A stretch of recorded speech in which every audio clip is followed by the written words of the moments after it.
جی، جی، یہ یہ روایت روایت پڑھنا تھی 515 515 برا ابن برا ابن عازب رضی عازب اللہ رضی اللہ تعالی عنہ سے مروی روایت ہے، فرماتے ہیں کہ رسول اللہ صلی اللہ علیہ وسلم نے فرمایا: لا بأس ببول ما يؤكل لحمه، جن جانوروں کا گوشت کھایا جاتا ہے ان کے پیشاب میں حرج نہیں ہے۔ تو یہاں مسئلہ یہ اختلافی ہے کہ معقول اللحم کہتے ہیں وہ جانور جن کا گوشت کھایا جائے، تو ان کے پیشاب کا کیا حکم ہے؟ اب حدیث ویسے یہ ضعیف ہے، تو اس سے تو یہ معلوم ہوتا ہے کہ ان کا وہ پیشاب جو ہے وہ پاک ہے، وہ نجس نہیں ہے۔ تو بعض علماء کا موقف یہ ہے کہ نہیں، جو عمومی آیا ہے نا کہ پیشاب کے چھینٹوں سے بچو، اس بنا پر وہ گوشت کھایا جاتا ہو یا نہ کھایا جاتا ہو، مطلق طور پہ جو ہے وہ جانور کا ہو، وہ حلال ہو حرام ہو، تو پیشاب جو ہے وہ ناپاک ہی ہے۔ لیکن ایک اور روایت میں وہ جو ہے نا، اگرچہ یہ ضعیف ہے، لیکن ایک اور روایت ہے کہ کچھ لوگ مسلمان ہوئے اور مدینہ کی آب و ہوا انہیں راس نہیں آئی، تو رسول اللہ صلی اللہ علیہ وسلم نے انہیں فرمایا تھا کہ وہ چلے جاؤ جہاں اونٹوں کا وہ باڑا تھا،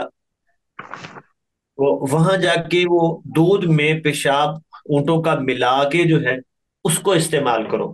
تو انہوں نے کیا، وہ ٹھیک ہو گئے۔ وہ پوری حدیث ہے۔ تو اب وہ روایت صحیح ہے، تو اگر حرام ہوتا، یہ نجس ہوتا، تو نجس چیز میں شفا نہیں ہوتی۔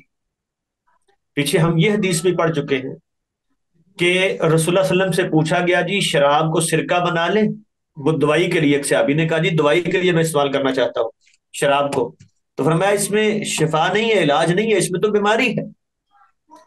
تو حرام چیز بطور علاج تو استعمال نہیں ہوتی، اس لیے اس حدیث سے یہ معلوم ہوتا ہے کہ یہ نجس نہیں ہے۔ اب اس کا مطلب کیا ہوا کہ دودھ دوتے وقت، یہ بھینسوں کا جو دودھ دوتے ہیں نا، تو اس وقت عام طور پہ یہ مسئلہ پیش آتا ہے کہ کچھ نہ کچھ جو ہے نا وہ گوبر کے ذرات جو ہے وہ دودھ میں گر ہی جاتے ہیں۔ اب جو لوگ دودھ دھوتے ہیں ان کو اچھا اندازہ ہوگا، یہ جتنا بھی خیال کر لینا، تو یہ ممکن نہیں ہے کہ ہاتھ سے دودھ دھو رہے ہیں اور گوبر جو ہے وہ کچھ نہ کچھ اس کے ذرات وہ نہ گرے دودھ میں۔ تو دیکھیں شریعت کی ہر بات میں حکمت ہے۔ اسی طرح دیہاتوں میں دیکھیں، وہ گوبر لا کے گھروں میں نا، کچے مکان ہوتے تھے تو باقاعدہ نیچے جو ہے وہ لیپ کیا جاتا تھا گوبر کا۔ تو اب اگر وہ نجس ہے تو پھر تو وہ جگہ بھی ناپاک ہوگی، اس پہ چل بھی نہیں سکتے۔ تو اس لیے جو اس حدیث سے جس میں آپ نے وہ دودھ میں ملا کے جو ہے ان کو پینے کا بطور علاج حکم دیا ہے، اس سے معلوم ہوتا ہے کہ یہ جن جانوروں کا گوشت کھایا جاتا ہے ان کا پیشاب نجس نہیں ہے۔ تو وفی روایت جابر، حضرت جابر رضی اللہ تعالی عنہ کی ایک روایت ہے جس کے الفاظ یہ ہیں کہ ما اکل لحمہ فلا بأس ببولہ، جن جانوروں کا گوشت کھایا جائے ان کے پیشاب میں کوئی حرج نہیں ہے، یعنی وہ ناپاک نجس نہیں ہے۔ اگلی روایت ہے باب المسح علی الخفین، یہ باب ہے موضوع پر مسح کا بیان۔ اور پہلی روایت ہے شریح ابن حانی، یہ کہتے ہیں سألت علی بن ابی طالب عن المسح علی الخفین، میں نے موضوع پر مسح کے بارے میں حضرت علی رضی اللہ تعالی عنہ سے پوچھا، تو کہنے لگے جعل رسول اللہ صلی اللہ علیہ وسلم، اللہ کے نبی نے مقرر کیے ہیں ثلاثت ایام ولیالیہن، 3 دن اور 3 راتیں مسافر کے لیے، و یومن و لیلتن للمقیمی، اور ایک دن اور ایک رات مقیم کے لیے۔ بات، موضع پردہ کرنا جائز ہے، یہ یوں سمجھ لے کہ اس پر امت کا اتفاق ہے. ٹھیک ہے، موضوع پر بسا ہو سکتا ہے کوئی شاذ قول ہے تو ہے، ورنہ سب کا موقف جو ہے وہ یہی ہے. مسئلہ صرف یہ ہے کہ وہ کہتے ہیں موضع وہ ہوتا ہے کہ جس میں باقاعدہ نیچے چمڑا لگا ہو، جس پر سب کا اتفاق ہے. اگر نیچے چمڑا نہ لگا ہو جرابوں کی صورت میں، تو اس میں مسا جائز ہے یا نہیں، اس کی بات ہم آگے کرتے ہیں. ابھی تو ہے موضع پر مسا کرنا، ایک بات. دوسری بات یہ ہے کہ اس کی جو ہے نا وہ حد بندی بھی کی گئی ہے کہ مسافر بغیر اتارے 3 دن اور 3 راتیں، تو 5 فرض نمازیں ایک دن میں ہوتی ہیں، تو گویا کہ وہ 15 فرض نمازیں مسا کر کے پڑھ سکتا ہے. اور یہ ذہن میں رکھیے کہ درمیان میں جتنی نفلی نمازیں ہیں وہ اسی میں آئے گی. ٹھیک ہے، یہ نہیں کہ وہ تہجد پڑھی ہے تو ایک وہ شمار کر لیں، فجر پڑھی ہے تو دوسری، پھر اشراق پڑھی ہے تو تیسری، وہ صلاۃ الضحیٰ کو الگ سمجھتا ہے، 10-11 بجے وہ پڑھی ہے تو چوتھی، اور زور تک 5ویں ہو گئی. یہ مراد نہیں ہے. 5 فرض نمازیں، مثال کے طور پہ اس نے فجر کے وقت وضو کیا اور جرابیں پہن لی.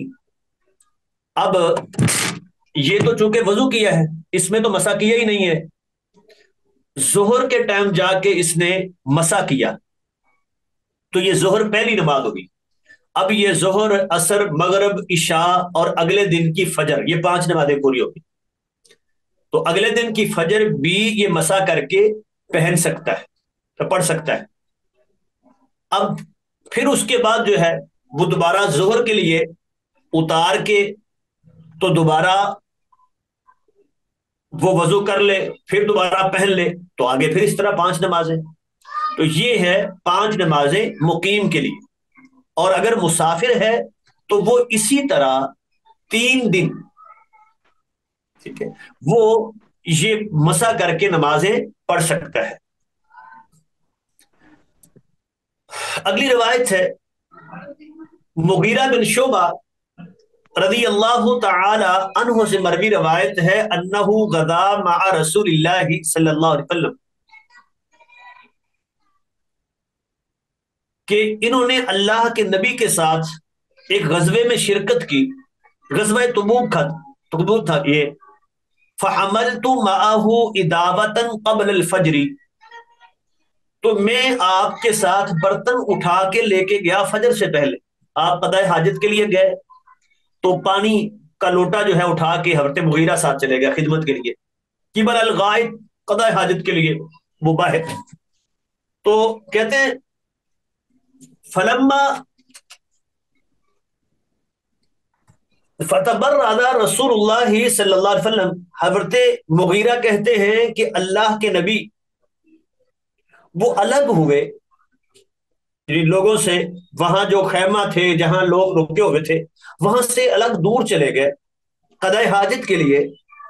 فحملت معه اداوة قبل الفجر، اور میں ساتھ لوٹا اٹھا کے لے کے گیا فجر سے پہلے.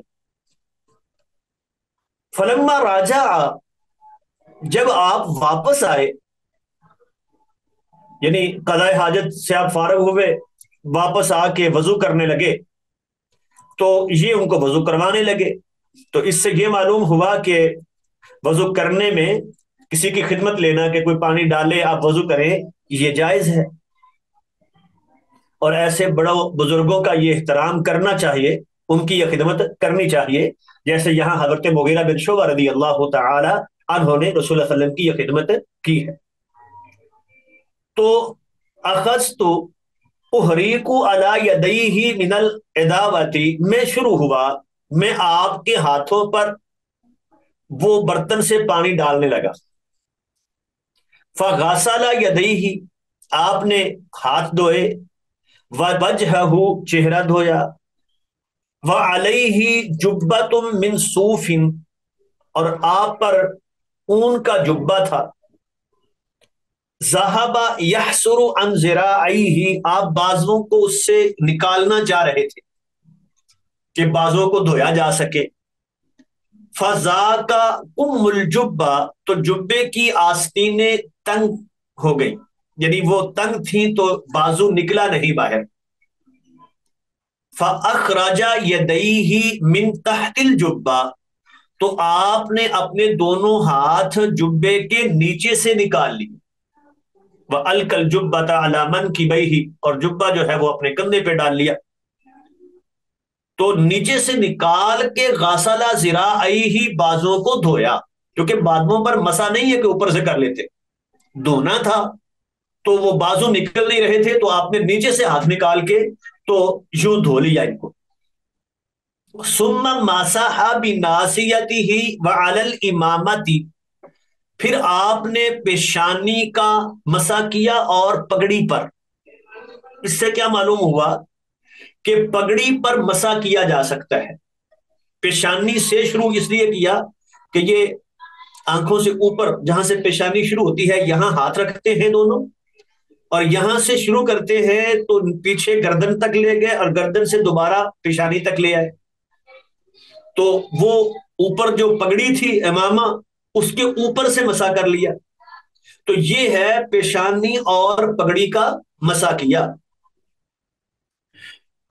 اسی سے ایک استدلال، ایک دلیل لی جاتی ہے. بعض لوگ یہ سوال کرتے ہیں کہ عورتیں بعض اوقات جب احرام باندھا ہوتا ہے وہاں لوگوں میں وضو کرنا ہے تو سر سے دوپٹہ اتارنا مشکل ہوتا ہے، یا باقاعدہ وہ لگائے ہوتے ہیں، تو کیا وہ دوپٹے کے اوپر سے مسح کر سکتی ہیں؟ تو جواب ہے کر سکتی ہے. تو بہرحال یہاں ثم مسح بناصیتہ وعلی الامامہ، آپ نے پیشانی کا اور امامے کا مسح کیا ہے. ثم احویت، کہتے ہیں پھر میں جھکا، لانزع خفیہ، تاکہ میں آپ کے موزے اتاروں. میں نیچے جھکا کہ آپ نے موزے پہنے ہوئے ہیں، میں اتاروں تاکہ آپ دھو لے پاؤں. فقال، آپ نے فرمایا دعہما، چھوڑو ان کو، نہ اتارو. فإنی ادخلتہما طاہرتین، میں نے یہ پہنے تھے پاک حالت میں، یعنی جب میں باوضو تھا. تو یہ شرط ہے کہ تب مسح کر سکتے ہیں جب وضو کر کے موزے پہنے ہوں، جرابیں پہنے ہوں. اگر وضو کر کے نہیں پہنی، باوضو حالت میں نہیں پہنے، تو مسح نہیں کر سکتے. اور دوسری بات یہاں یہ پتا چلا کہ اگر قضاء حاجت سے فارغ ہوئے ہیں، پیشاب کیا ہے تو وضو ٹوٹا ہے، لیکن اس سے مسح کر سکتے ہیں. ایسی صورت میں جرابیں موزے اتارنے کی ضرورت نہیں ہے. فمسح علیہما، آپ نے ان پر مسح کر لیا. ثم راکبا، پھر آپ سوار ہو گئے، میں بھی سوار ہو گیا. فانتہینا الی القوم، ہم قوم کی طرف پہنچے جہاں لوگ تھے. وقد قاموا الی الصلاۃ، وہ نماز کے لیے کھڑے ہو چکے تھے. ویصلی بہم عبد الرحمن بن عوف، حضرت عبد الرحمن بن عوف ان کو نماز پڑھا رہے تھے. وقد رکع بہم رکعتا، اور ایک رکعت وہ پڑھ بھی چکے تھے. اب یہاں کیا معلوم ہوا کہ ایک افضل شخص جو ہے وہ پیچھے نماز پڑھے اور مفضول جو ہے وہ آگے نماز پڑھائے تو نماز ہو جاتی ہے، اس میں کوئی مسئلہ نہیں ہے. اللہ کے نبی نے پیچھے کھڑے ہو کے پڑھی ہے، عبد الرحمن بن عوف رضی اللہ تعالیٰ نے آگے نماز پڑھائی ہے. دوسری بات، اگر امام کے آنے کا پتہ نہ ہو، ٹھیک ہے، کچھ اندازہ نہیں، تو اس صورت میں کوئی دوسرا شخص جو ہے وہ کھڑا ہو کے نماز پڑھا دے. ہاں اگر اس کے پتہ ہے کہ امام موجود ہے، کچھ تاخیر ہوگی ہے، تو پھر امام کا انتظار کیا جائے گا. جیسے رسول اللہ صلی اللہ علیہ وسلم موجود ہوتے تھے تو وہ حدیث میں آتا ہے کہ عشاء کی نماز کا ہم انتظار کرتے حتیٰ کہ ہمارے سر جھکنے لگتے، تو پھر اللہ کے نبی آتے نماز پڑھاتے. وہ ہے جب معلوم ہے کہ امام موجود ہے، وہ کچھ تاخیر ہوگی ہے تو انتظار کیا جائے. لیکن اگر موجود ہی نہیں ہے اور یہ پتہ نہیں کہ کب آنا ہے، تو پھر جو ہے وہ انتظار کی بجائے نماز پڑھا دی جائے. تو فلما احس بالنبی، جب حضرت عبد الرحمن بن عوف رضی اللہ تعالی عنہ نے رسول اللہ صلی اللہ علیہ وسلم کو محسوس کیا کہ آپ آگے ہیں، تو صحابہ یتأخروا، وہ پیچھے ہٹنے لگے کہ آپ آگے آ کے نماز پڑھائیں۔ فاوما الیہ، تو آپ نے اسے اشارہ کیا، ٹھیک ہے، کہ نہیں بھائی پڑھاؤ، نماز مکمل کرو۔ فادرک النبی صلی اللہ علیہ وسلم احدى الرکعتین معہ، تو اللہ کے نبی نے اس کے ساتھ ایک رکعت پائی ہے، کیونکہ فجر کی نماز تھی، 2 رکعتیں تھی، ایک پڑھ چکے تھے تو ایک ساتھ پڑھی۔ فلما سلم، جب آپ نے سلام پھیرا، جب انہوں نے حضرت عبد الرحمن بن عوف نے سلام پھیرا تو قام النبی، اللہ کے نبی بھی کھڑے ہو گئے، وقمت معه، میں بھی ساتھ کھڑا ہوا، فرکعنا الرکعۃ التي سبقتنا، تو ہماری جو رکعت رہ گئی تھی ہم نے پوری کی۔ دیکھیں، ایک تو اس حدیث سے یہ معلوم ہوا کہ نماز کی تیاری جو ہے وہ نماز سے پہلے، اب دیکھیں آپ نے یہ تیاری کے لیے فجر سے پہلے گئے ہیں، لیکن پھر تاخیر ہوگی، پھر بھی وہ ایک رکعت رہ گئے ہیں، اور چونکہ صحابہ کو پتہ نہیں تھا تو اب انہیں تو یہ علم نہیں تھا کہ آپ قضاء حاجت کے لیے گئے ہیں، کیونکہ آپ اس وقت اٹھ کے گئے ہیں، اور ظاہری بات ہے ہیں بھی یہ سفر میں اور وہ غزوے میں ہیں، تو ممکن ہے کہ وہ سمجھے ہوں کہ آپ کو کہیں کوئی خاص کسی مقصد کے پیش نظر گئے ہیں، ان کو آپ کے آنے کا علم نہیں تھا، اس لیے جو ہے انہوں نے نماز پڑھ لی ہے۔ اگلی روایت ہے حضرت ابو بکرہ رضی اللہ تعالی عنہ نبی کریم علیہ الصلوۃ والسلام سے بیان کرتے ہیں انہ رخص للمسافر، کہ آپ نے مسافر کو رخصت دی ہے، ثلاثۃ ایام ولیالیہن، 3 دن اور 3 راتیں، وللمقیم، اور مقیم کو 1 دن اور 1 رات، کب؟ اذا تطہر، جب وہ طہارت حاصل کرے، باوضو ہو، فلبس خفیہ، اور موزوں کو پہنے، تو کس کی دعوت دی ہے؟ ان یمسح علیہما، کہ ان پر مسح کرے۔ اب اس بات میں اختلاف ہے کہ مسح کرنا افضل ہے یا پاؤں کو دھونا افضل ہے، دونوں موقف موجود ہیں، لیکن ایک تیسرا موقف جو صحیح نظر آتا ہے وہ یہ ہے کہ اللہ کے نبی نے تکلف نہیں کیا، اگر موزے جرابیں پہنی ہیں تو مسح کیا ہے، اور نہیں پہنی تو باقاعدہ کوئی اس نیت سے پہننا کہ چلو مسح کروں گا اوپر، یہ بھی نہیں، اگر پہنی ہوئی ہیں تو پھر اتارنا تکلف ہے، ٹھیک ہے، باقاعدہ اتار کے جو ہے کہ میں نے تو دھونا ہے، مسح نہیں کرنا، یہ تکلف ہے، اللہ کے نبی نے ایسے نہیں کیا، اور ہمارے لیے رسول اللہ صلی اللہ علیہ وسلم کا طریقہ ہی بہترین ہے۔ اور جب نہیں پہنے تو باقاعدہ اس لیے پہنے نہیں تاکہ میں مسح کروں، تو جس کافیت میں ہے اگر وہ نہیں پہنی تو دھونا افضل ہے، پہنی ہوئی ہیں تو پھر تیمم کرنا، وہ اوپر مسح کرنا افضل ہے۔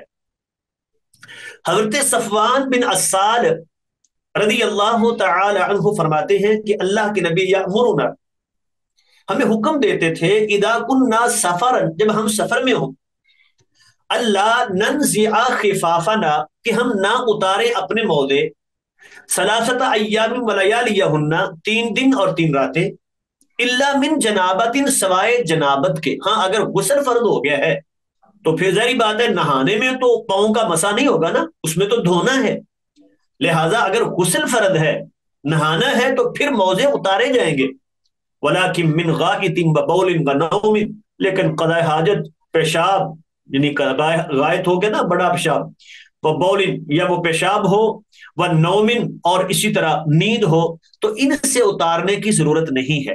ہمارے ہاں یہ بھی ایک عام جو ہے وہ معروف بات ہے، کہتے ہیں کہ جی رات کو سوتے وقت جو ہے وہ اتار کے صبح اٹھ کے جو ہے تیمم نہیں، مسا نہیں ہو سکتا، وہ جو ہے دھویا جائے گا، نہیں بھئی، ایک ویسے انسان کو عجیب لگتا ہے وہ رات کو اتار دیتا ہے، وہ اس کا مسئلہ ہے، یہ کوئی شرعی تقاضا نہیں ہے کہ رات کو لازمی وہ سو اتار کے سوئے، وہ پہن نہیں سکتا، نہیں، اگر وہ ایسے ہی سو گیا تو صبح اٹھ کے فجر کی نماز میں وہ اس پر مسح کر سکتا ہے، کوئی حرج نہیں ہے۔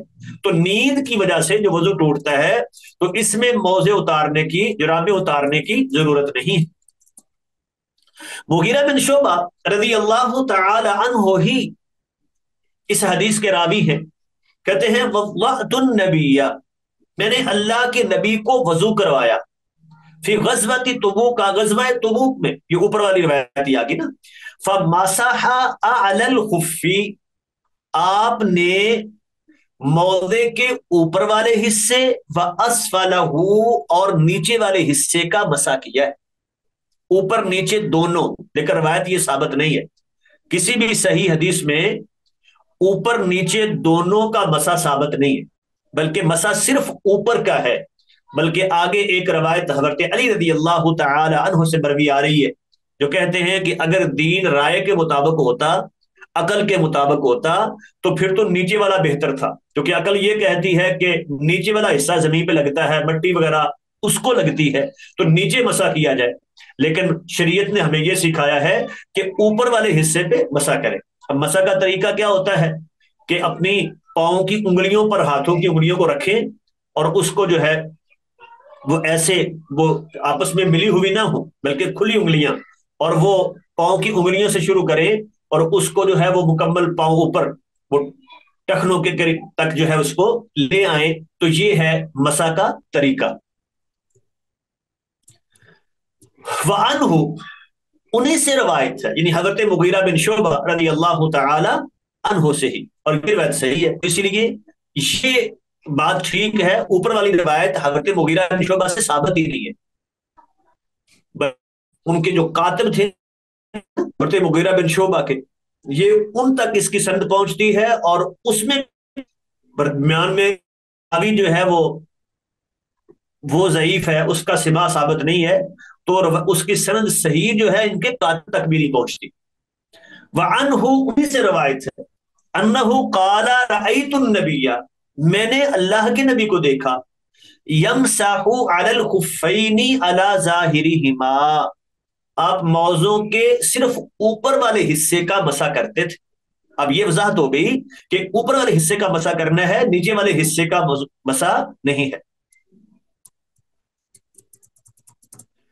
اگلی روایت ہے انہی سے، کہتے ہیں توضع النبی، اللہ کے نبی نے وضو کیا، ومسح علی الجوربین، اور مسح کیا جرابوں پر، والنعلین، اور جوتوں پر۔ دو باتیں یہاں سمجھ لیں، علی الجوربین، یہ جرابوں کی بات آ گئی۔ جورب کہتے ہیں اس کو عربی میں لفافۃ القدم، پاؤں کا لفافہ جس سے پاؤں کو ڈھانپا جائے، اس لیے اسی حدیث کی بنا پر ہم کہتے ہیں کہ وہ یہ جو فرق ہمارے ہاں شروع ہو گیا کہ جی اگر وہ چمڑے کی ہے تو ہو سکتا ہے، پھر جراب ہے تو موٹی ہو، جس کے نیچے جو ہے وہ کوئی دھول مٹی اندر نہ جاتی ہو، اس میں چل سکے انسان، اس طرح کی مختلف لمبی چوڑی شرطیں لگانا، یہ بات درست نہیں ہے۔ شریعت نے یہاں جو حکم دیا ہے وہ بڑا سیدھا سیدھا ہے، دین بالکل جو ہے وہ سمپل، اس میں یہ اس طرح کی باریکیاں نہیں ہوتی کہ بات جو ہے وہ عام بندہ اس کو سمجھ ہی نہ سکے۔ تو جو جس سے پاؤں کو ڈھانپا ہوا ہے، ٹھیک ہے، وہ موزہ ہے، وہ جراب ہے، تو اس پر مسح ہو سکتا ہے۔ والنعلین، یہ دوسرا مسئلہ ہے، جوتوں کے اوپر سے، وہ جوتا پہنا ہے تو جیسے بعض اوقات جو ہے وہ میدان جہاد میں تو خاص طور پہ ضرورت پیش آتی تھی، وہ جوتا باقاعدہ اتارنا اور یہ مشکل ہو جاتا، تو اس کے اوپر سے جو ہے وہ مسح کر لینا، یہ تبھی ہوگا نا جب نماز بھی ویسے ہی پڑھنی ہے، ٹھیک ہے، یہ تو نہیں نا کہ وہاں جوتے کے اوپر سے مسح کریں اور مسجد میں آ کے جوتا اتاریں اندر آ جائیں گے، نہیں، وہ جب اسی کے مسح کیا ہے تو وہ تب کرتے تھے نا جب وہ جہاد میں ہے، سفر میں ہے، جوتے سمیت نماز پڑھنی ہے تو اوپر مسح کر لیا۔ تو اور بعض نے یہ منع کیا ہے کہ یہاں جوتا وہ ایسا تھا جس کے اوپر صرف تسمہ ہوتا ہے، تو جب تسمہ ہے نا تو پھر جوتا پہنا ہوا ہو تو اوپر چونکہ وہ کھلا ہے، اس پہ ہاتھوں سے مسح ہو سکتا ہے، تو اس لیے اوپر سے مسح کیا ہے، مسح تو کیا ہے موضوع کا ہی، لیکن وہ جوتے کے اوپر سے کر لیا ہے۔ تو چونکہ جو لوگ قائل نہیں ہیں جوتے پر مسح کے، وہ اس کا یہ منع کرتے ہیں۔ اگلی روایت ہے حضرت مغیرہ بن شعبہ رضی اللہ تعالی عنہ فرماتے ہیں، مسح رسول اللہ صلی اللہ علیہ وسلم اللہ کے نبی نے مسح کیا ہے علی الخفین موضوع پر. فقلت یا رسول اللہ، میں نے کہا اللہ کے نبی نسیتا، بھول گئے آپ؟ اور میں نہیں، بل انت نسیتا، تو بھول گیا ہے. بہذا امرنی ربی عز وجل، میرے رب نے مجھے اسی کا حکم دیا ہے، مجھے یہی حکم ملا ہے کہ میں مسح کر سکتا ہوں. تو یعنی یہ موضوع پر مسح کرنا، اگرچہ یہ روایت ضعیف ہے لیکن مفہوم تو ٹھیک ہے نا. تو اللہ کا حکم ہے، یہ رسول اللہ صلی اللہ علیہ وسلم اپنی مرضی سے تو کچھ نہیں کرتے. حضرت علی رضی اللہ تعالی عنہ سے مروی یہ روایت ہے، کہتے ہیں لو کان الدین بالرأی، اگر دین رائے کے مطابق ہوتا، کسی کی عقل کے، تو لکان اسفل الخفی، تو موضع کا نیچے والا حصہ اولا زیادہ مناسب تھا مسح کے لیے من اعلاہ اوپر والے حصے سے. وقد رأیت رسول اللہ صلی اللہ علیہ وسلم، جبکہ میں نے اللہ کے نبی کو دیکھا ہے، یمسح علی ظاہر خفیہ، کہ آپ موضوع کے اوپر والے حصے کا مسح کرتے تھے. جی تو ہم یہ حدیث پڑھ رہے تھے، حضرت علی رضی اللہ تعالی عنہ سے مروی یہ روایت ہے کہ اگر دین رائے کے مطابق ہوتا، عقل قیاس کے مطابق ہوتا، تو پھر یہ جو نیچے والا حصہ ہے نا موضع کا، یہ زیادہ مناسب لگتا تھا. عقل یہ کہتی ہے کہ اس کا مسح کیا جائے، اوپر والے حصے کا نہ کیا جائے. تو یہ بات سمجھ لیں کہ عقل جو ہے نا، یہ دین کو سمجھنے میں معاون ہے لیکن حاکم نہیں ہے. کہ جہاں مجھے نہ سمجھ آئے بات میں وہ چھوڑ دوں، یہ حدیث مجھے سمجھ نہیں آتی، ٹھیک ہے، کیونکہ میری عقل میں نقص ہو سکتا ہے، کمی ہو سکتی ہے، اور مجھے ایک بات آج سمجھ نہیں آ رہی، کل سمجھ آ جائے گی. تو اس لیے غلطی خرابی یہاں آتی ہے جب لوگ اپنی عقل کو اصل بنا لیتے ہیں کہ جی باقاعدہ کبھی تو اصول بنائے جاتے ہیں کہ وہ حدیث عقل کے خلاف ہو تو ہم نہیں مانیں گے، یا جو ہے وہ بعض اوقات یہ کہا جاتا ہے کہ جی فلاں حدیث فلاں قرآن کی آیت کے خلاف ہے، حالانکہ کوئی بھی صحیح حدیث قرآن کی کسی آیت کے خلاف ہو ہی نہیں سکتی. بھئی قرآن کا یا حدیث کا وہ مفہوم کیا اللہ نے آپ پر وحی کیا ہے جو آپ سمجھ رہے ہیں، جس سے مخالفت بنا رہے ہیں؟ جب یہ حدیث اور قرآن دونوں ہی وحی ہیں تو اللہ کی وحی میں آپس میں تعارض نہیں ہو سکتا، اختلاف نہیں ہو سکتا. لو کان من عند غیر اللہ لوجدوا فیہ اختلافا کثیرا، اگر یہ اللہ کے علاوہ کسی اور کی طرف سے ہوتا یہ قرآن تو اس میں بہت اختلاف ہوتا. تو حدیث بھی وہی ہے، وہ اللہ ہی کا حکم ہے، وہی ہے وہ بھی.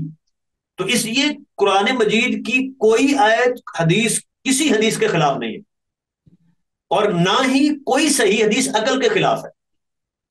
تو جہاں بظاہر ایسا لگتا ہو تو ہم کہیں گے ہماری عقل کی، ہمیں نہیں سمجھ آ رہی بات، شاید آج نہیں سمجھ آ رہی کل سمجھ آ جائے گی. وہ ہماری معلومات کی کمی ہے، وہ ہمارا نقص ہے، نہ کہ یہ اس وجہ سے پیغمبر اسلام کی حدیث کو چھوڑ دے. تو عقل جو ہے یہ معاون ہے، حاکم نہیں ہے کہ شریعت کا جو ہے فیصلہ عقل سے کریں گے، نہیں، بلکہ اس عقل کو شریعت کے تابع رکھیں گے تو جو ہے وہ یہ گمراہی سے بچیں گے. آگے تیمم کا بیان ہے، پیچھے وضو کی بات ہوئی تھی تو وضو کے بعد جو اس کا بدل ہے تیمم، اس کا ذکر ہو رہا ہے کہ اگر وضو نہیں ہو سکتا، اس کے اسباب ہو سکتے ہیں.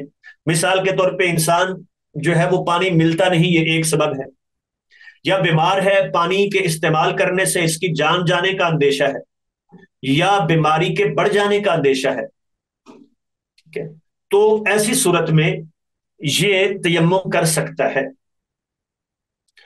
حضرت حذیفہ ابن یمان رضی اللہ تعالی عنہ فرماتے ہیں قال رسول اللہ صلی اللہ علیہ وسلم فضلنا علی الناس بثلاث، ہمیں لوگوں پر تین باتوں میں فضیلت دی گئی امت دیا کو. جعلت صفوفنا کصفوف الملائکہ، ہماری صفوں کو فرشتوں جیسی صف کہا گیا. جعلت لنا الارض مسجدا، اور ہمارے لیے ساری زمین مسجد بنائی گئی، جہاں وقت ہو نماز پڑھ لیں، یہ کوئی شرط نہیں ہے کہ لازمی مسجد جو باقاعدہ تعمیر ہے اسی میں آ کے نماز پڑھنی ہے، ٹھیک ہے؟ ورنہ دیکھیں عیسائیوں کا یہ تصور نہیں ہے کہ وہ ان کی جو خاص عبادتیں ہیں وہ اپنے گھروں میں کریں، وہ کہتے ہیں گرجے میں آنا ہے، ایسے یہودیوں میں ہے۔ لیکن ہمارے لیے اللہ نے یہ خاص جو ہے وہ رحمت کی کہ ساری زمین ہمارے لیے مسجد ہے، جہاں وقت ہو جائے نماز پڑھ سکتے ہیں۔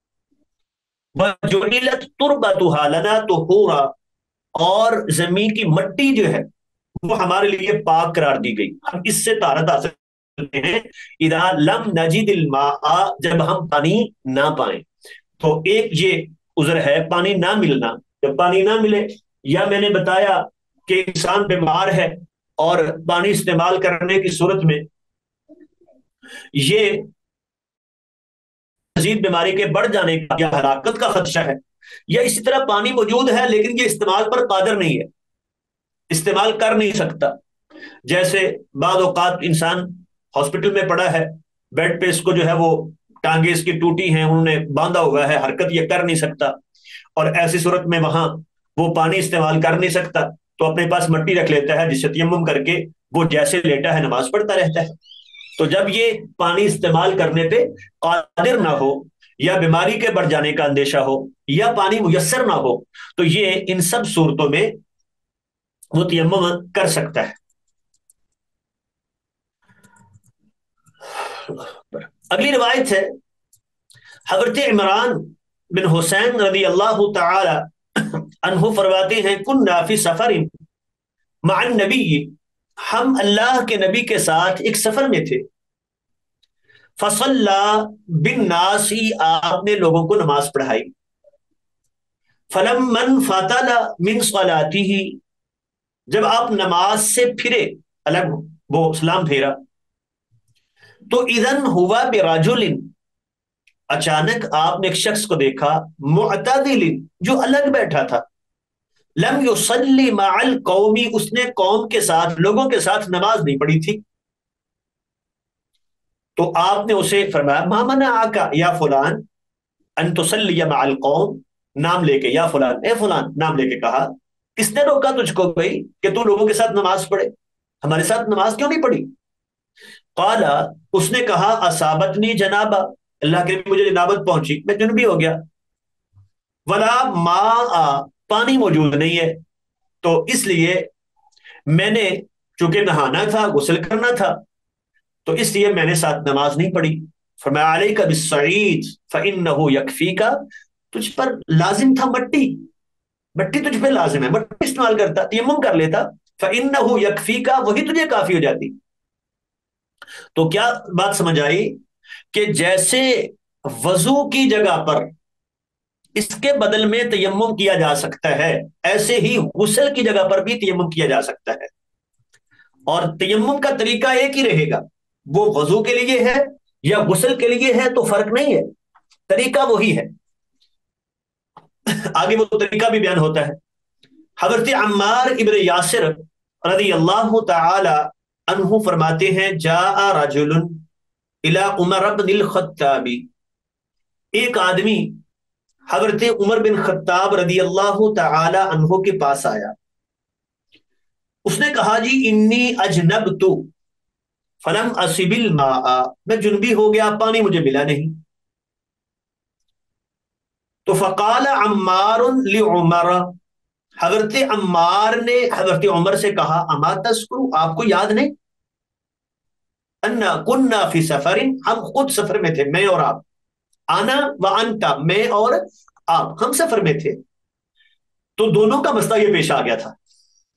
فاما انت فلم تصلی، آپ نے تو نماز نہیں پڑھی تھی کہ نہانا ہے غسل کر کے نماز پڑھوں گا، واما انا، اور میں، فتمعت، تو میں نے جو ہے وہ زمین پہ میں یوں لیٹا تھا، وہ آگے ایک حدیث میں ہے جیسے گدھا لیٹتا ہے نا زمین پر، وہ لیٹنیاں لگاتا ہے، اپنے جسم کو زمین پہ رگڑتا ہے، جانور ایسا کرتے ہیں، تو میں ویسے لیٹا تھا، یعنی انہوں نے یہ سمجھا تھا کہ جب غسل میں چونکہ پورے جسم کو دھونا ہوتا ہے تو اب تیمم کرنا ہے تو پورے جسم کو مٹی لگاؤں گا، اس لیے وہ باقاعدہ لیٹے زمین پر۔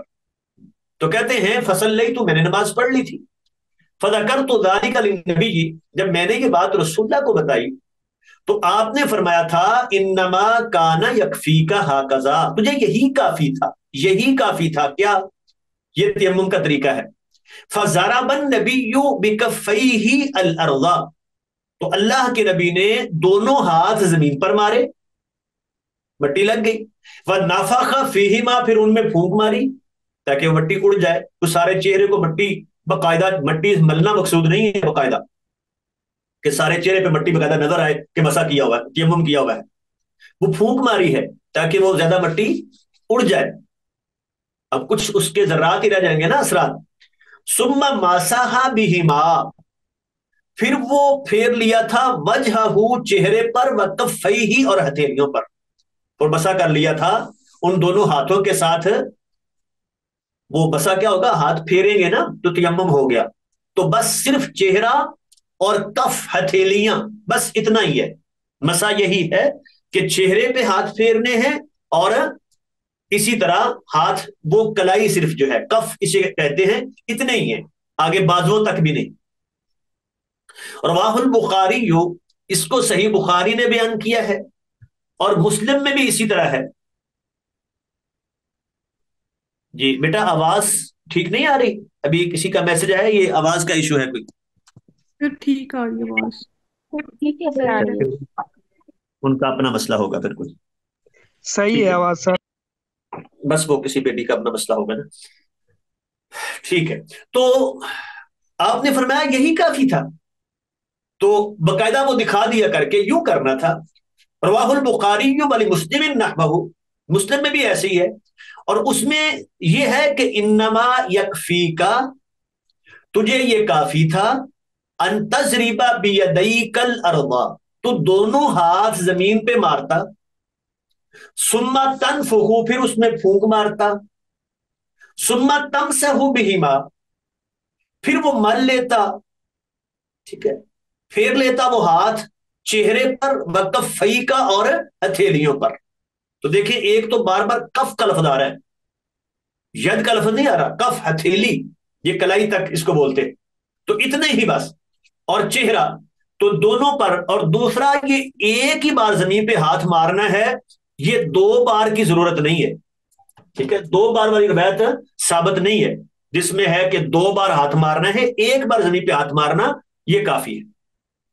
اور دوسرا یہ جو قصہ بیان ہوا ہے حضرت عمر والا، اس میں آگے مزید وضاحت بھی ہے کہ حضرت عمر نے کہا تھا مجھے تو نہیں یاد ہے. تو بعض اوقات ایک شخص، اس کا حافظہ ٹھیک ہوتا ہے، وہ بھی بھول سکتا ہے. تو حضرت عمر رضی اللہ تعالی عنہ یہ واقعہ بھول گئے تھے، اسی لیے ان کا موقف یہ تھا کہ تیمم جو ہے یہ صرف یہ جو تیمم ہے صرف وضو کی جگہ پر ہے، غسل کی جگہ پر نہیں. اگر غسل فرض ہے تو نہانا پڑے گا، اور جب تک وہ نہاتا نہیں ہے نماز نہ پڑے. لیکن اس حدیث سے معلوم ہوا کہ اگر غسل بھی فرض ہے اور وہ نہا نہیں سکتا، پانی میسر نہیں ہے، یا پانی میسر ہے لیکن وہ پانی استعمال کرنے کی وجہ سے جان جانے کا اندیشہ ہے، جیسے یہ جو ہمارے وہ سرد ترین علاقے ہیں نا، تو وہاں تو کہتے ہیں کہ اگر ہاتھ باہر نکالیں، سیاچن کا علاقہ، تو ہاتھ شل ہونے کا اندیشہ ہوتا ہے. یا روس کے وہ علاقے دیکھ لیں جہاں وہ سب سے زیادہ سردی پڑتی ہے، اب وہاں جو ہے وہ ٹھنڈا وہ پانی تو برف بن جاتا ہے، تو کیسے استعمال کریں؟ اور گرم کرنے کے وہاں کوئی ایسی چیز میسر نہیں ہے. تو ایسی صورت میں پانی موجود بھی ہے لیکن وہ تیمم کر لے، حتیٰ کہ اگر غسل کرنا ہے اس نے تو بھی اگر جان جانے کا اندیشہ ہے، بیمار ہو جانے کا کبھی یقین ہے، صرف یہ نہیں کہ ایسے جیسے ہم ایسے سوچ لیں کہ کہیں بیمار نہ ہو جاؤں، یہ نہیں، کہ واقعی ہی یہ کیفیت ہو کہ بیماری جو ہے وہ زیادہ بڑھ جانے کا اندیشہ ہے، تو ایسی صورت میں بھی وہ تیمم کر سکتا ہے. ہمارے ایک دوست تھے، انہوں نے واقعہ سنایا، کہتے کہ ہم لوگ وہ ٹریننگ پہ گئے تھے، تو مجھے نہانے کا مسئلہ پیش آ گیا. میں چشمے پہ گیا، وہ جہاں سکھاتے تھے، وہ ٹریننگ کرواتے تھے، وہاں سے کوئی 1 کلومیٹر دور تھا وہ. تو اتنا ٹھنڈا پانی تھا اور سخت سردی تھی، تو میں نے نہا تو لیا لیکن پھر میں نے وہاں سے دوڑ لگا دی. اور جب میں وہ معسکر کے قریب پہنچا تو میں گر گیا، بے ہوش ہو گیا، مجھے نہیں پتا وہ سردی کی وجہ سے۔ تو وہ تو اچھا ہوا کہ ساتھیوں نے دیکھ لیا، مجھے اٹھا کے لائے اور جتنے وہاں سارے بستر تھے مجھ پہ ڈالے، تو 2 گھنٹے بعد جا کے مجھے ہوش آئی۔ اب یہ اس طرح کی کیفیت اگر ہو تو اپنی جان جو ہے وہ بچانا وہ پہلے ہے، تو ایسی صورت میں انسان وہ تیمم کر لے تو اس کے لیے جواز ہے۔ ابو جہیم بن حارث بن سمع الانصاری رضی اللہ تعالی عنہ فرماتے ہیں مررت علی النبی صلی اللہ علیہ وسلم وہو یبول، میں اللہ کے نبی کے پاس سے گزرا، آپ پیشاب کر رہے تھے، فسلمت علیہ، میں نے آپ کو سلام کیا، فلم یرد علی، آپ نے مجھے جواب نہیں دیا، حتی قام الی جدار، حتیٰ کہ آپ ایک دیوار کی طرف کھڑے ہوئے، فحتہ بعصا، آپ نے اس کو کریدا، کھرچا، یعنی اس سے تھوڑی سی مٹی لینے کے لیے، آسن لاٹھی کے ساتھ، کانت معہو، جو آپ کے ساتھ ہی تھی، ثم وضع یدیہ علی الجدار، پھر آپ نے وہ دونوں ہاتھ دیوار پر رکھے، وہ پہلے مٹی تھوڑی سی اس کی آگے تاکہ ہاتھوں کو لگ جائے، اس لیے کریدا، اس کو کھرچا، فمسح وجہہ وذراعیہ، تو چہرے اور بازوؤں کا، ذرا یہاں ہے، یہ مسح کیا، ثم رد علی، پھر میرے سلام کا جواب دیا، ولم اجد هذه الروایت فی الصحیحین، یہ صاحب مشکات جو ہے ولی الدین التبریزی رحمت اللہ علیہ وہ کہہ رہے ہیں، کہتے ہیں مجھے یہ روایت صحیحین میں نہیں ملی۔ اب دیکھیں یہ فصل کون سی ہے؟ پہلی فصل، اور ان کا صاحب مصابیح جو ہیں امام بغوی رحمت اللہ علیہ، انہوں نے جو پیچھے ضابطے اصول بیان کیے تھے شروع میں، وہ کیا تھا کہ پہلی فصل میں صرف بخاری مسلم کی روایت ہوگی، ٹھیک ہے، اب یہ پہلی فصل میں بیان کر دی ہے، لیکن اس لیے وہ صاحب مشکات امام تبریزی رحمت اللہ علیہ فرما رہے ہیں کہ مجھے یہ روایت بخاری مسلم میں نہیں ملی، ولا فی کتاب الحمیدی، امام حمیدی کی کتاب ہے جس میں بخاری مسلم کی روایات جمع کی گئی ہیں، اس میں بھی نہیں ملی، اور اس کو شرح السنہ نے ذکر کیا ہے اور کہا ہے کہ یہ حدیث حسن ہے۔ تو پتہ کیا چلتا ہے اس سے کہ یہ حدیث دوسری فصل میں آنی چاہیے تھی، پہلی فصل میں نہیں آنی چاہیے تھی، لیکن یہاں گویا کہ غلطی سے وہ امام بغوی رحمت اللہ علیہ نے اس حدیث کو پہلی فصل میں ذکر کر دیا ہے۔ اور دوسری بات جو ہے، یہاں وہ آیا ہے کہ وذراعیہ، ذرا پورے بازو، لیکن پیچھے ہم جو حدیث پڑھ چکے ہیں جو اس سے زیادہ بخاری مسلم کی روایات ہیں جن میں یہ ہے کہ صرف وہ کف اتنا ذکر ہے، وہ پورے بازوؤں کا جو ہے مسح کرنے کی ضرورت نہیں ہے۔ تو اگلی روایت ہے، حضرت ابو ذر رضی اللہ تعالی عنہ فرماتے ہیں قال رسول اللہ صلی اللہ علیہ وسلم، اللہ کے نبی نے فرمایا ان الصعید الطیب، پاک مٹی، یہ مسلمان کے لیے وضو ہے، یعنی اس سے وہ وضو کر سکتا ہے، مطلب ہے کہ اس کے ساتھ وہ جب تک پانی نہیں ملتا وہی طہارت جو وضو سے حاصل ہوتی ہے وہ کر سکتا ہے۔ وَإِن لَّمْ يَجِدِ الْمَاءَ 10 سنین، چاہے اس کو 10 سال پانی نہ ملے، تو جب تک پانی نہیں ملتا، وہ ایک مثالن کہا ہے کہ 10 سال نہ ملے تو وہ وضو کر اس سے تیمم کر سکتا ہے۔ ہاں، فَإِذَا وَجَدَ الْمَاءَ، جب پانی پالے، فَلْيَمَسَّهُ بَشَرَهُ، پھر وہ پانی جو ہے اپنے بدن پہ لگائے، یعنی پھر وضو کرے۔ اگر پانی موجود ہے تو پھر یہ درست نہیں ہے، فَإِنَّ ذَلِكَ خَيْرٌ، اس میں خیر ہے، بہتر یہی ہے۔ رواہ احمد والترمذی و ابو داؤد، روایت کو احمد، ترمذی، ابو داؤد نے بیان کیا ہے، نسائی نے بیان کیا ہے، اس میں 10 سنین تک ہے، آگے جو ہے وہ لفظ اس میں بیان نہیں ہوئے۔ اگلی روایت ہے، حضرت جابر رضی اللہ تعالی عنہ فرماتے ہیں خرجنا فی سفر، ہم ایک سفر میں نکلے، فاصاب رجلا منا حجر، ہم میں سے کسی شخص کو ایک پتھر لگ گیا، فشجہ فی رأسہ، اس کے سر میں زخم آ گیا، فاحتلم، اس کو احتلام بھی ہو گیا، فسأل اصحابہ، اس نے اپنے ساتھیوں سے پوچھا، هل تجدون لی رخصتا فی التیمم، کیا تم میرے لیے رخصت پاتے ہو تیمم میں تیمم کر لوں، سر پہ زخم ہے، پانی نہاؤں گا تو سر پہ وہ پانی لگے گا تو مجھے نقصان ہوگا، زخم خراب ہو جائے گا۔ انہوں نے کہا جی ما ناجد لک رخصتا، ہم تیرے لیے رخصت نہیں پاتے۔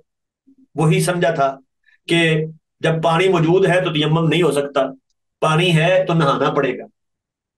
انہوں نے کہا انت تقدر علی الماء، تم پانی پر قادر ہو، پانی استعمال کر سکتے ہو، پانی موجود ہے، لہذا تم تیمم نہیں کر سکتے۔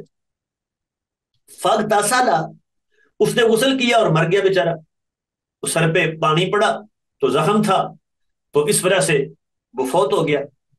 فلما قدمنا علی النبی، جب ہم اللہ کے نبی کے پاس آئے، اخبر بذالک، یہ آپ کو بتایا گیا جی ایسے ہوا ہے، فرمایا قاتلوہ، انہوں نے مارا اس کو، قاتلہم اللہ، اللہ ان کو تباہ کرے، غصے کا اظہار ہے یہ، ٹھیک ہے۔ تو اللہ سألوا، انہوں نے پوچھا کیوں نہیں، اذا لم یعلموا، جب ان کو پتہ نہیں تھا، ایسے ہی فتویٰ دے دیا جب پتہ ہی نہیں ہے کسی بات کا۔ فإنما شفاء العی السؤال، کیونکہ بیمار کی شفا جو ہے وہ سوال میں ہوتی ہے، وہ بیمار تھا، استعمال نہیں کر سکتا تھا، ان کو مسئلے کا پتہ نہیں ہے تو پوچھ لیتے مجھ سے۔ انما کان یکفیہ، اس کو اتنا کافی تھا، ان یتیمم، وہ تیمم کر لیتا بس، ویعذب علی جرحہ خرقۃ، اور اپنے زخم پر پٹی باندھ لیتا، ثم یمسح علیہا، پھر اس پر مسح کر لیتا، اتنا حصہ جو ہے اس پر مسح کر لیتا، ویغسل سائر جسدہ، باقی سارا جسم دھو لیتا، بس کافی تھا اتنا۔ تو لازمی تو نہیں تھا کہ اس کو بھی جو ہے وہ دھوتا، چاہے مرتا ہے تو مر جائے، روایت ایسے یہ ضعیف ہے۔ یہاں ایک مسئلہ ہے کہ اگر ایک شخص کو زخم آیا ہے تو کیا وہ آدھا تیمم آدھا وضو کرے، یعنی یہاں جیسے یہاں بیان ہو رہا ہے کہ اتنے حصے پر مسا ہے اور باقی جو ہے وہ سارے جسم کو وہ دھو لے، یا یہ ہے کہ ایک چیز ہے کہ یا تیمم یا جو ہے وہ غسل یا وضو، دونوں کام، یعنی جتنا حصہ نہیں دھو سکتا تو اتنے حصے پر وہ ہاتھ پھیر لے، مسا کر لے، پٹی ہے تو اس پر ہاتھ پھیر لے اوپر سے، اور باقی جس کو دھو سکتا ہے اس کو دھو لے۔ جبکہ دوسرا موقف یہ ہے کہ نہیں، ایک کام کرے گا، اگر وہ مسا کر لیا ہے، ٹھیک ہے، تیمم کیا ہے، تو پھر وہ دھونے کی ضرورت نہیں ہے، چونکہ دونوں چیزیں ایک ہی وقت میں اکٹھی نہیں ہوتی، کہ تیمم بدل ہے تو اصل بھی موجود ہو اور اس کا بدل بھی موجود ہو، تو یہ نہیں ہے۔ لیکن یہ موقف جو ہے وہ صحیح نظر آتا ہے کہ ایسی صورت میں وہ جتنا حصہ، چونکہ وہ تو مجبوری ہے نا کہ جتنا نہیں وہ دھو سکتا اس پر وہ مسا کر لے، اور باقی جو ہے اس پر ہاتھ پھیر لے، وہ تیمم ہو گیا، مسا ہو گیا، اور باقی کو دھو لے، یہی بات اصل ہے۔ جی بس یہاں تک رہنے دیتے ہیں، اب کوئی سوال ہے تو آپ کر لیجیے۔